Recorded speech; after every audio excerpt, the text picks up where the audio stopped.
arrivata un'altra novità, che è quella del patto di stabilità. Cos'è il patto di stabilità? Il patto di stabilità è un meccanismo infernale che è stato inventato per fare in modo di utilizzare i soldi dei comuni per compensare con i soldi dei comuni i buchi che ha lo Stato. Qualcuno di voi dice come è possibile? È possibile perché quando il comune fa un pagamento, quel pagamento non esce da una banca qualsiasi come esce per i pagamenti che facciamo noi, ma esce dalla tesoreria unica dello Stato. Quindi fate conto che sia una banca dello Stato, che poi la gestisce le tesorerie delle varie banche, però hanno una loro contabilità. Pertanto, quando una spesa viene fatta dal comune, è come fosse una cassa uguale per lo Stato.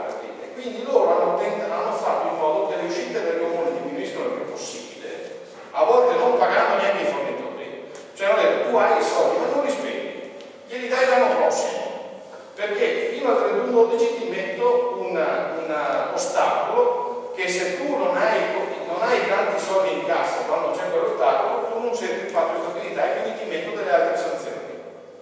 Ma voi capite che questa è una cosa perversa. Cioè, quando Tremonti si presenta in Europa e dice tutto sommato il deficit non è andato male, quel deficit non è andato male perché i comuni italiani hanno fatto compensazione, perché hanno tutti avanzi di amministrazione, hanno fatto salvo Catania, Palermo e Taranto, ma questa è un'altra storia, perché quelli non hanno rispettato le regole, ma questa è un'altra storia. Ma i comuni hanno fatto cassa e la cassa serve. Quindi voi capite che il sindaco vi chiede dei soldi non per darvi dei servizi, è costretto a chiedervi dei soldi per rispettare un parametro burocratico.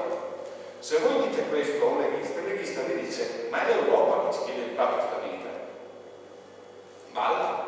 Nel senso che l'Europa ti chiede di rispettare Maastricht. Cosa vuol dire rispettare Maastricht? Maastricht dice che il deficit non deve essere superiore al 3% rispetto al PIL. Cos'è il deficit?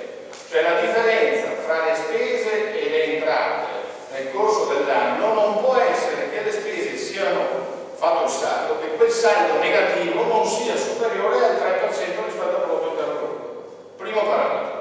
Secondo parametro, che il debito non superi il 60% del prodotto interno lordo. Ebbene, sapete che su questo parametro siamo al 120%, il doppio, i famosi 1900 miliardi di cui si parla oggi erano 1911, 15 giorni fa, per fortuna 11 miliardi è positivo per i mercati, perché se stanno rientrando magari non fa male, ma questi parametri non sono mica parametri, cioè il patto di stabilità dei comuni francesi non è mica quello italiano, quindi la dimostrazione è che non è una norma europea, perché i comuni siccome non possono fare deficit, perché per legge non possono fare deficit, perché vado a parametrare sul deficit? Cioè io direi: sei un sindaco che chiede tanti soldi ai tuoi cittadini perché vuoi dare tanti servizi, bene, ma sei in pareggio di bilancio, sì, fai debito, no, e vai avanti.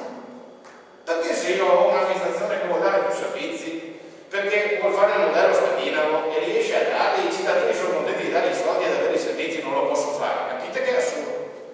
Ma questo sta capitando nel nostro paese con un meccanismo assolutamente perverso. Io lo racconto così, io uso la metafora dei miei figli per spiegarlo, perché una persona che normale, che lavora su un'impresa privata, dice: non può essere come me la racconti tu.